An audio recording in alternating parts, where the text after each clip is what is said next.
La idea de escribir el libro, bueno, nace de una serie de papeles que escribí yo hace tiempo, que se llamaban Las sombras de un pasado,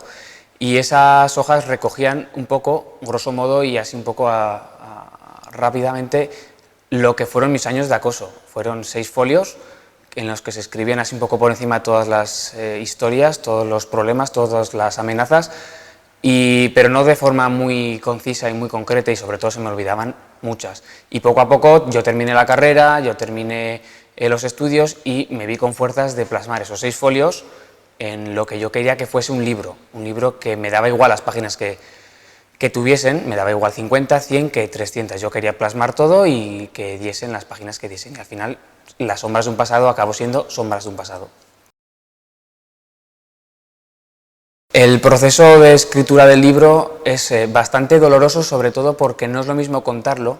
porque tú lo puedes contar y una persona te ve los gestos, te ve la expresión de la cara, entonces igual con la mitad de las cosas vale, pero a la hora de escribirlo, que tú no sabes con quién estás hablando, no sabes quién lo va a leer, necesitas que esa persona retroceda en el tiempo tantos años y que sobre todo se meta en la historia como tú estabas. Y para que una persona que está leyendo un testimonio de acoso sienta lo que tú sentías en ese momento, con todo tipo de sentimientos, necesitas escribir todo tipo de detalle, y sobre todo escribir ese tipo de detalle es lo que va doliendo poco a poco, página por página, y sobre todo a la hora de reescribir, a la hora de intentar corregir, de dar una vuelta a la historia, pero me vi con fuerzas de que ese sufrimiento iba a servir sobre todo para empujarme un poco más y para intentar ayudar a otras personas que estuviesen en la misma situación que estuve yo hace años. Fueron unos años muy duros, una primera etapa en cuarto, quinto y sexto de primaria en un colegio público de mi barrio, en el que bueno, fue acoso psicológico, fue acoso físico, fue acoso por parte también de profesores, incluso los padres de los propios alumnos fueron los encargados de intentar tapar todo el acoso que yo sufrí. Luego me cambié de centro y yo era una persona bastante tímida, entonces intenté encajar bien, me preguntaron por qué me había cambiado de colegio, entonces yo entré en una clase en la que ya estaban hechos los grupos y es complicado entrar, sobre todo si dices que te has cambiado por tema de acoso. Entonces yo entré ya con la coletilla de pelao, sin D, el pelao. Y al final cuando se va corriendo la voz de que alguien es pelao en una clase a esas edades, se queda pelao al cubo, al cuadrado y bueno, y ahí fueron hasta que yo repetí curso en primero de bachiller y ya conseguí entrar en una clase que me trataba bien, y luego ya la universidad fue la punta al iceberg de algo que fue genial. Realmente los mayores problemas de acoso los tuve en el primer colegio, y voy a contar alguna anécdota que refleja cómo eran los alumnos, cómo actuaban los padres y sobre todo cómo actuaba el profesorado. Yo me acuerdo que todo lo que yo decía o hacía estaba mal, entonces yo iba a casa e intentaba chivarme, quejarme, buscar algo de ayuda, y mis padres acudían al centro, pero el centro decía que yo me lo inventaba. Entonces era su palabra contra la mía. Tú intentas confiar en un centro porque supuestamente son profesionales, tú no dudas del diagnóstico de un médico, por ejemplo.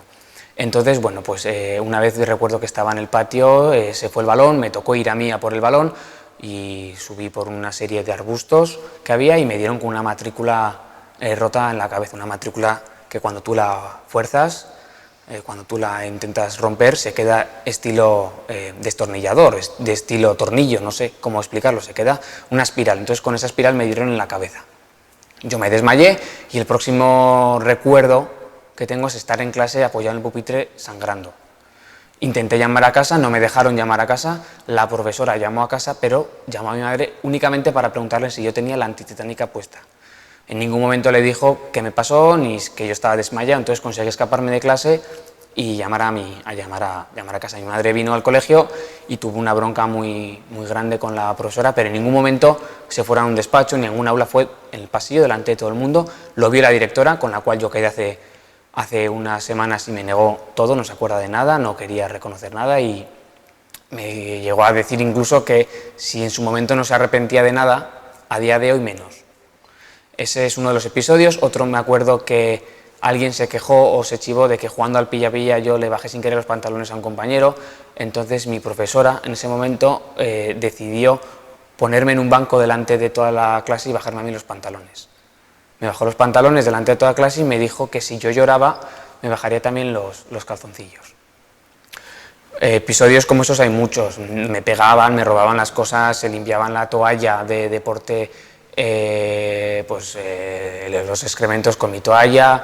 me clavaban lápices en los oídos, me tiraron un cuchillo al ojo, pero claro, todo esto era sin que el profesorado hiciese nada, intentaban tapar todo por completo. Yo lloraba en la puerta de la directora del centro, pero ella siempre decía que no tenía tiempo para mí, siempre decía que yo me lo inventaba o no sé. En el momento en el que yo empecé ya a ir con marcas físicas, en el momento en el que todo fue mayor, mis padres ya no podían sospechar de que yo me lo inventaba o que no. Directamente ya se pusieron de mi parte. No digo que no se pusiesen desde el principio, pero sí que es cierto que cuando una persona se queja de algo y todos los demás están en contra, intentas confiar realmente en los profesores, en la gente que supuestamente es profesional en el sector de la educación. Con el tiempo lo que me he dado cuenta es que hay mucha teoría, hay mucho programa, hay mucho folleto, hay mucho spot publicitario, hay mucho videoclip, pero que en el fondo no sirve absolutamente para nada.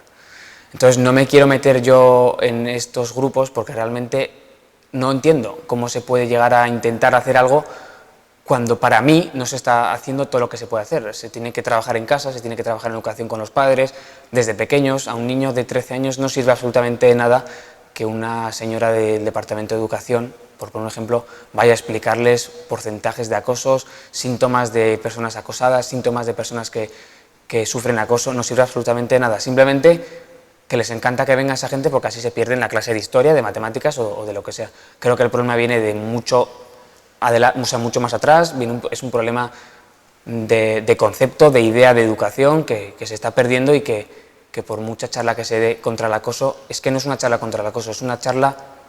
de valores, de educación y sobre todo de sentido común. Yo no pido que la gente vaya por la calle como si fuese por la Edad Media, saludando a la corte, simplemente yo creo que con sentido común las cosas irían muy diferentes.